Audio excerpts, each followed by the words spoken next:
Frenemy reunion. Isn't it exciting, Dodge? Grinned Splatter. We have an opportunity to redeem ourselves. We must seize the moment and strive to do better.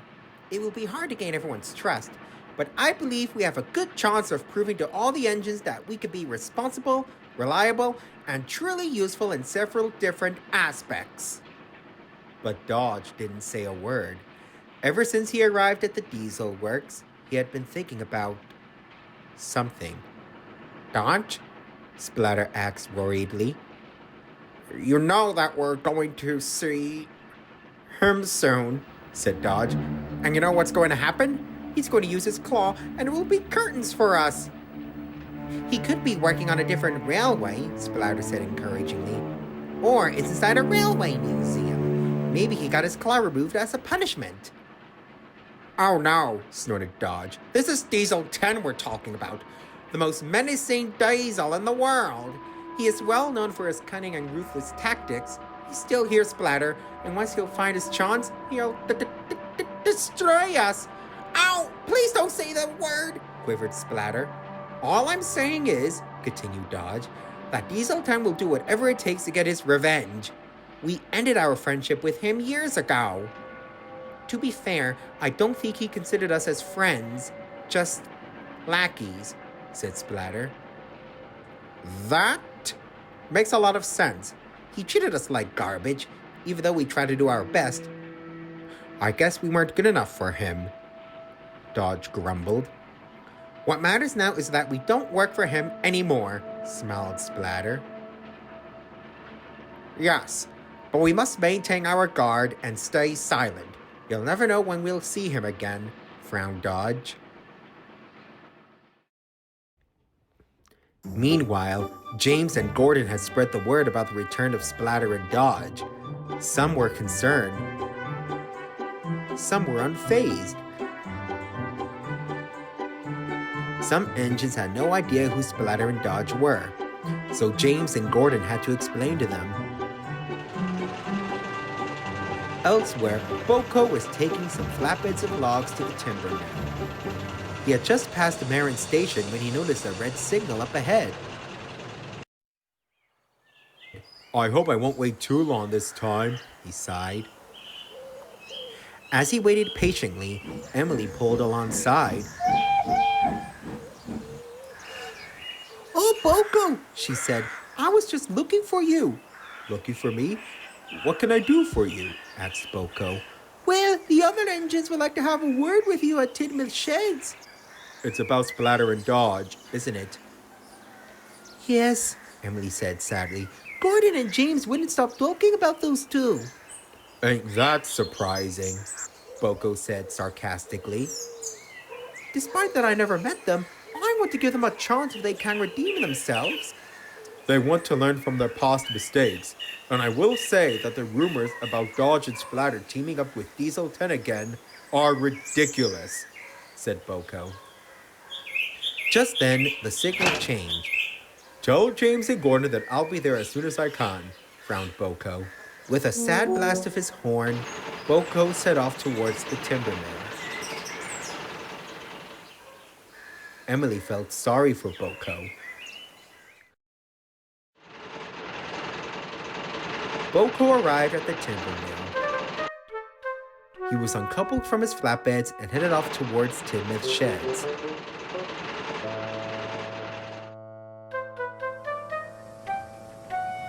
Don't be hard on him, said Thomas. He's our friend. It was foolish of him to bring Diesel 10's minions here. We are doomed because of him, Gordon said crossly. He could have easily taken them somewhere else, added James. Like where? Asked Percy. Before Gordon or James could answer, they heard Boko's horn. Afternoon, said Boko. Thomas, Percy, and Henry replied in kind, but Gordon and James stared coldly at him. We're going to talk about last night, aren't we? Boko asked annoyingly. We certainly are, grumbled Gordon. There are many places you could have taken Splatter and Dodge. Where exactly? Anywhere but here, James said crossly. A steelworks, an abandoned quarry, Listen to me, interrupted Boko. It was late, I was exhausted, and I was more than halfway home. There was no other option than to bring them here with me. I couldn't just leave them. That would be just... well... Disgraceful, disgusting, and despicable? Asked Percy innocently. Gordon, Henry, and James glared at Percy. Anyway, Boko continued, when Splatter and Dodge first arrived on the island, what kind of damage had they caused? Did they push anyone off the rails? There was a long silence. No, Thomas finally said. Their purpose was to find the magic buffers and be a nuisance. They were a nuisance, all right, huffed Henry. When I was suffering from boiler ache, they told me I was good for nothing. But now that I think about it, all the damage was caused by Diesel 10, and Splatter and Dodge were just in the background. But that's not the point, snapped James. All this talk of them wanting to change is just an act. They're trying to fool us. I think you're overstating things a bit, James. Hearing that Splatter and Dodge are back here is a bit unexpected. However, we all know that Boko has a big heart and would help anyone in need and never put anyone in danger. Until then, we will watch them closely and keep them in the loop. In case of all this, willing to change is just an act. A few days passed and Splatter and Dodge were back in service.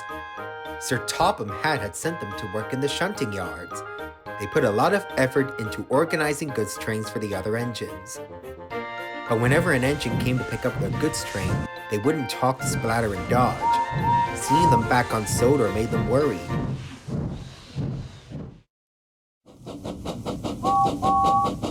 James would glare and breathe steam at them.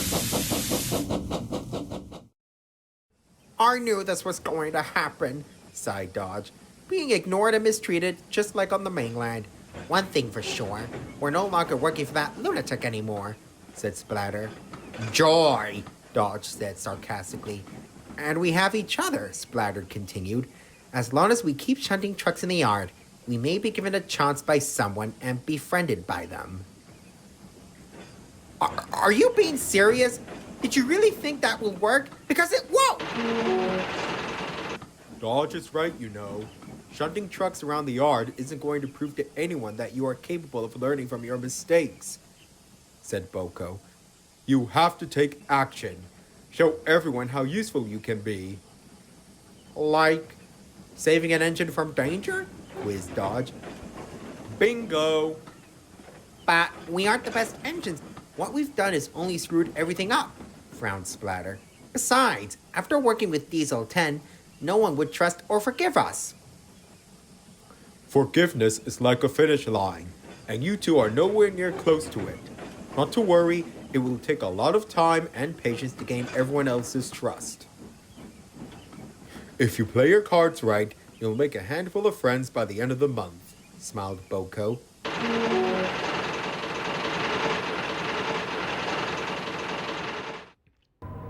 Splatter and Dodge continued to shunt trucks in the yard, but they couldn't stop thinking about what Boko had said.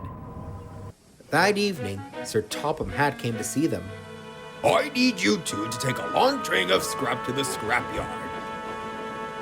Yes, sir, said Splatter and Dodge. But when Sir Topham walked away, both Diesels had a terrible thought. Dodge, Splatter said nervously. I think... Yes, Splatter, interrupted Dodge. He's there. What are we going to do? Asked Splatter. Take our train to the scrapyard and get out of there as quick as possible, Dodge said bluntly. When Dodge and Splatter arrived at the scrapyard, every sound and every shadow creeped them out, and old memories of Diesel 10 made them shake in fear. No sight of him, quivered Splatter. Just keep your guard up. He may show up any minute now, quivered Dodge. Then the yard manager walked up. Right on time, he said. You can take the trucks over there.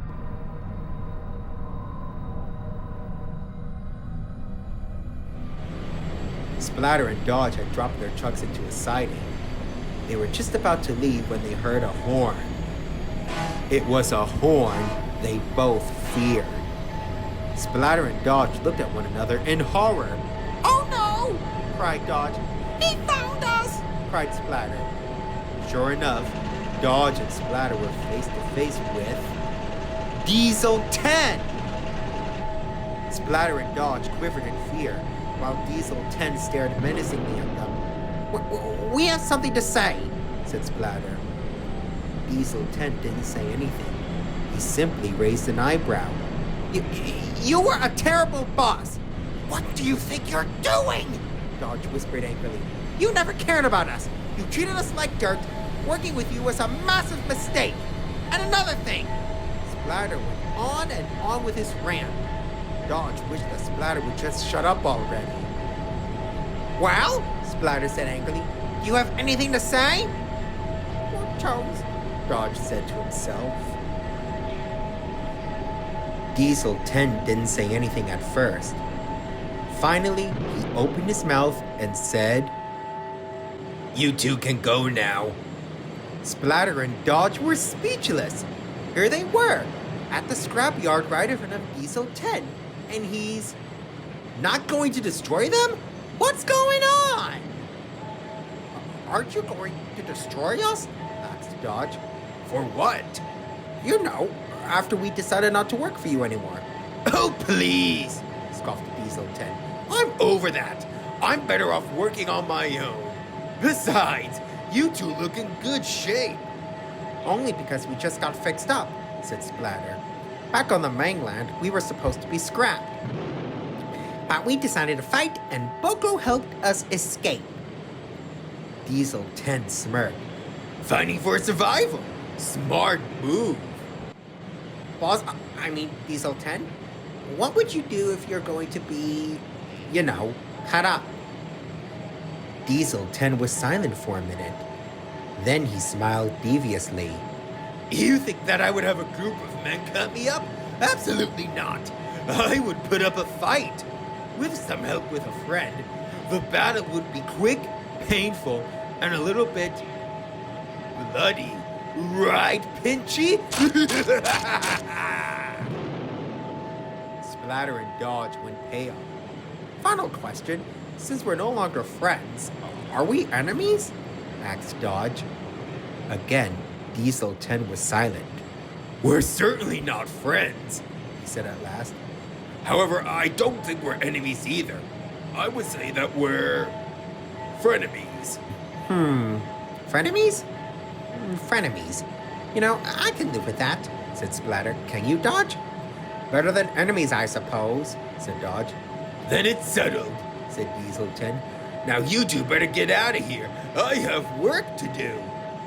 Splatter and Dodge rattled away.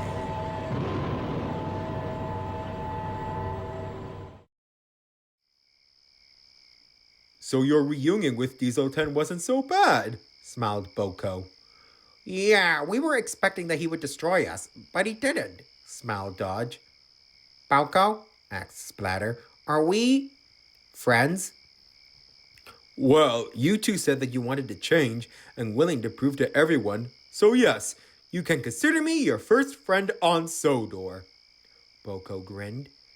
Splatter and Dodge beamed with pride. Boko, Dodge, and Splatter talked and laughed throughout the night. But nearby, James was watching them, and he wheezed angrily. I would rather be painted blue than befriend those two.